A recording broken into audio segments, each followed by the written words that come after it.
नमस्कार, भवतः स्वागतम। आज हम पढ़ रहे हैं कक्षा 6 की पाठ्यपुस्तक रुचिरा भाग 1 संस्कृत का षष्ठ पाठ। पाठ का नाम है समुद्र तटः। समुद्र तटः का अर्थ होता है समुद्र का किनारा। तो चलिए पाठ को पढ़ लेते हैं। एषः समुद्र तटः, यह समुद्र का किनारा है। अत्र जना पर्यटनाय आगच्छन्ति, यहाँ लोग पर्यटन के लिए अर्थात घूमने के लिए आते हैं। केचन तरंगै क्रीडन्ति, केचन कुछ तरंगै तरंगों के साथ खेलते हैं, कुछ लहरों के साथ खेलते हैं। केचन च नौका भी जल विहारम कुर्वन्ति, और कुछ नौका के द्वारा जल विहारम कुर्वन्ति, जल विहार में यानी कि जल क्रीड़ा करते हैं। तेसु केचन कंदुकेन क्रीडन्ति, तेसु मतलब उनमें से केचन कुछ कंदुकेन क्रीडन्ति, गेंद से खेलते हैं।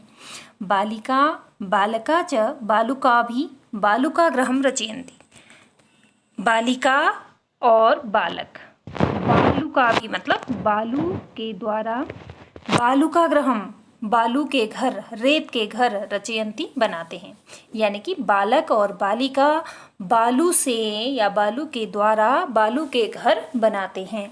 मध्ये मध्ये तरंगा बालुकागृहं प्रवाहयन्ति, मध्ये मध्ये बीच बीच में तरंगें लहरें बालुकागृहं बालू के घरों को प्रवाहयन्ति मतलब बहा देती हैं या धो देती हैं।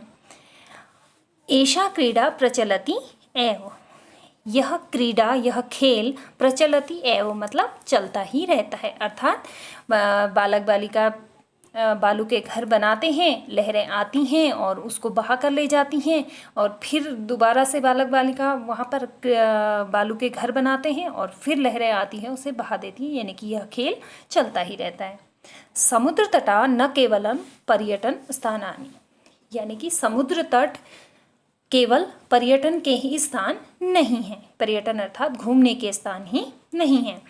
अत्र मत्स्य जीविनः अपि स्वजीविकां चालयन्ति, यहाँ पर मत्स्य जीविनः का अर्थ होता है मछुआरे, अपि भी स्वजीविका मतलब अपनी आजीविका को चालयन्ति चलाते हैं, यहाँ मछुआरे भी अपनी जीविका को चलाते हैं। अस्माकं देशे बहवः समुद्र तटाः सन्ति, हमारे देश में अस्माकं देशे हमारे देश में बहुत से समुद्र तटा सन्ति समुद्र तट हैं, हमारे देश में बहुत से समुद्र तट हैं। एतेषु मुंबई गोवा कोच्चि कन्याकुमारी विशाखापत्तनम पुरी तटा अतीव प्रसिद्धा सन्ति। एतेषु इनमें से मुंबई गोवा कोच्चि कन्याकुमारी विशाखापट्टनम और पुरी तट अत्यधिक प्रसिद्ध हैं। गोवा तटः विदेशी पर्यटकेभ्यः समधिकं रोचते, यानी कि गोवा तट जो है वो विदेशी पर्यटकों को कुछ अधिक ही रोचते मतलब अच्छा लगता है। विशाखापत्तनम तटः वैदेशिक व्यापाराय प्रसिद्धः, विशाखापट्टनम का तट यानी कि किनारा विदेशी व्यापार के लिए प्रसिद्ध है। कोच्चि तटः नारिकेलफलेभ्यः ज्ञायते, कोच्चि का किनारा नारियल के फलों के लिए जाना जाता है, ज्ञायते अर्थात जाना जाता है। मुंबई नगरस्य जुहू तटे सर्वे जनाः स्वैरं विहरन्ति, मुंबई नगर के जुहू तट में सभी लोग स्वैरम मतलब बेरोक टोक यानी कि अपनी इच्छा से विहरन्ति घूमते हैं। मुंबई नगर के जुहू तट में तो सभी लोग अपनी इच्छा से या बेरोक टोक घूमते हैं।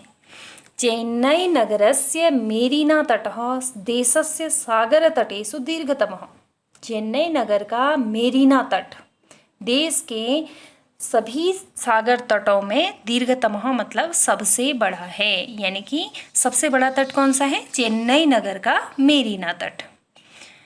भारतस्य त्रिसृषु दिशासु समुद्र तटा सन्ति, भारत के तीनों दिशाओं में समुद्र तट हैं। अस्माद् एव कारणात् भारत देशः प्रायद्वीपः इति कथ्यते, इसी कारण भारत देश प्रायद्वीप ऐसा कहा जाता है। पूर्व दिशायां बंगोपसागरः, दक्षिण दिशायां हिंद महासागरः, पश्चिम दिशायां च अरब सागरः अस्ति।